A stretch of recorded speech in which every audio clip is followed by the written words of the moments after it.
भारत की एक ऐसी कंपनी जिसका सालाना कारोबार 9,000 करोड़ से ऊपर है, जो कि विश्व के 60 देशों में अपना बिजनेस कर रही है और भारत में उसके 13 प्लांट लगे हुए हैं।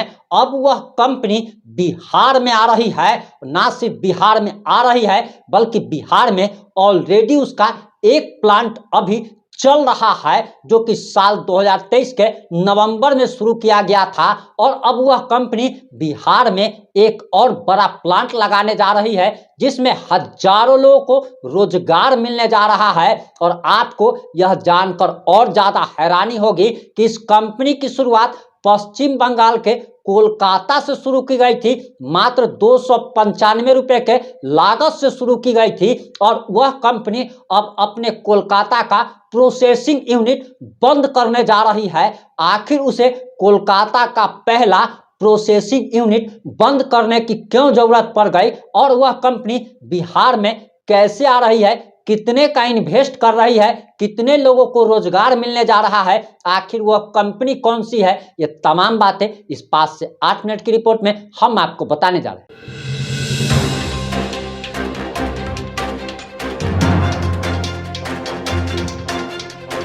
नमस्कार, मैं प्रिंस कुमार सिंह और आप देख रहे हैं पॉजिटिव इंडिया। आपको बताते चले कि इस वक्त की सबसे बड़ी खबर आ रही है और बिहारियों के लिए एक बहुत ही बड़ी खुशखबरी है कि बिहार में एक और प्लांट लगने जा रहा है। और आपको बताते चले कि इस देश में 13 प्लांट इस कंपनी के ऑलरेडी चल रहे हैं। बिहार में भी साल 2023 के नवंबर में बिहार के बिहटा में, जो कि पटना से सटा हुआ है, इसमें एक प्रोसेसिंग यूनिट का उद्घाटन ऑलरेडी हो चुका है। और बताया जा रहा कि बिहार में एक और प्रोसेसिंग यूनिट ब्रिटानिया खोलने जा रही है। और आपको बताते चले कि ब्रिटानिया की शुरुआत मात्र 295 रुपए की लागत से की गई थी। कोलकाता से इसकी शुरुआत हुई थी और कोलकाता की पहली प्रोसेसिंग यूनिट को ही अब बंद करने की नौबत आ चुकी है और हम आपको इसका कारण भी बताएंगे। वहीं आपको बताते चले कि कोलकाता के प्रोसेसिंग यूनिट के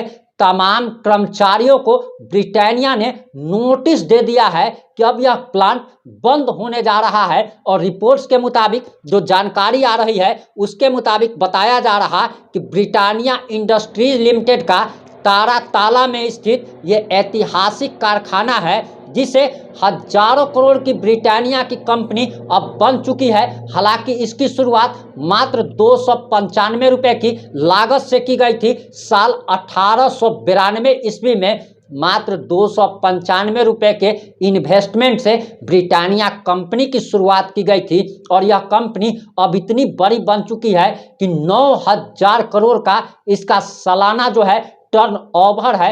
60 से ज्यादा देशों में यह कंपनी अपना बिजनेस कर रही है। बिहार के बिहटा में ऑलरेडी ये प्लांट लगा चुकी है और दूसरा प्लांट लगाने जा रही है। और आपको बताते चले कि पश्चिम बंगाल में वर्तमान में ममता बनर्जी की सरकार है और ममता बनर्जी के कुशासन, रंगदारी, गुंडाई से तंग आकर कोलकाता की इस ताराताला स्थित फैक्ट्री को बंद करने का निर्णय ब्रिटानिया ने कर लिया है। इसके साथ ही साथ कर्मचारियों को नोटिस तक भेज दिया गया है और बताया जा रहा कि महज 295 रुपए के निवेश से कोलकाता में एक छोटी सी दुकान से इसकी शुरुआत की गई थी।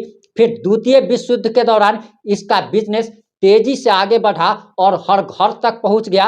वहीं आपको बताते चले कि 1910 में बिजली से चलने वाली मशीन की मदद से बिस्किट बनाना ब्रिटानिया ने शुरू किया।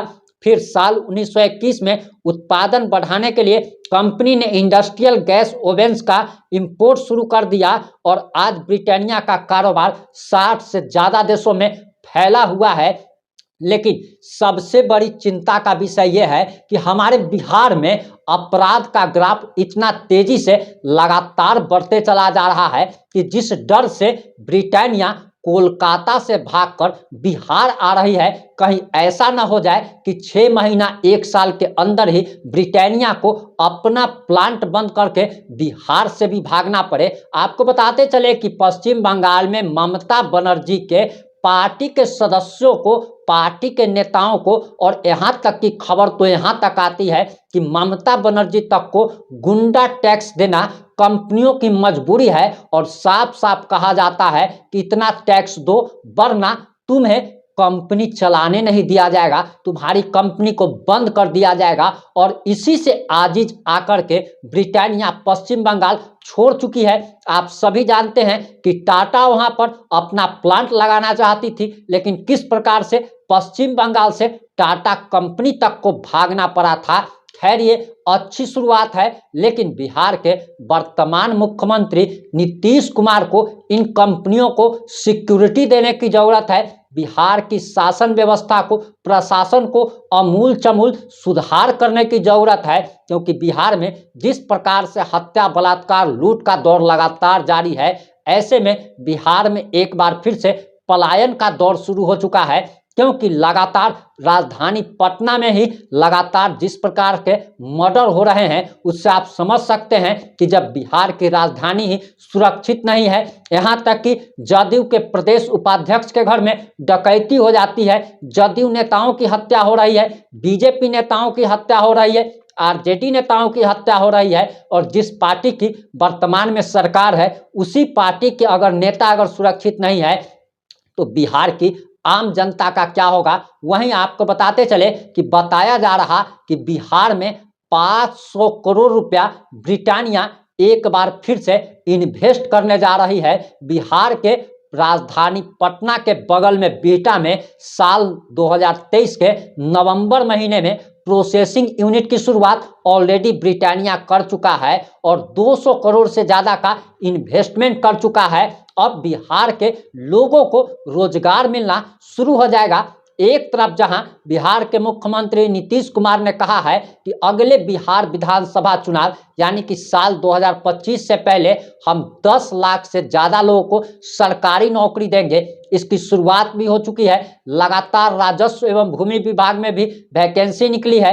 इसके साथ ही साथ शिक्षा विभाग हो, स्वास्थ्य विभाग हो, जल संसाधन विभाग हो, सभी विभागों में लगातार वैकेंसी आ रही है और मुख्यमंत्री खुद से ज्वाइनिंग लेटर भी बांट रहे हैं। एक अच्छी शुरुआत है, लेकिन इन कंपनियों के साथ साथ बिहार के लोगों को भी सुरक्षा देने की जरूरत है, ताकि सुरक्षित माहौल में ही कोई काम हो सकता है। यहाँ तक कि पलायन की भी खबरें आने लगी थी। बिहार में जिस प्रकार से कानून व्यवस्था की हालत बद से बदतर हो चली है, इसे जल्दी से सुधारने की जरूरत है और नीतीश कुमार को जल्द इन सारे मामलों पर एक्शन भी लेना चाहिए। आपको क्या लगता है कि क्या बिहार में इन कंपनियों के आने से रोजगार मिलेगा? क्या आपको लगता है कि ये कंपनियां बिहार में ठहर पाएंगी या फिर जंगल राज के भय से इनको फिर से प्लांट बंद करने की नौबत आ जाएगी? आप जो भी सोचते हैं, जैसा भी सोचते हैं, अपनी प्रतिक्रिया जरूर दें। जुड़े रहे हमारे साथ। जय हिंद, जय भारत।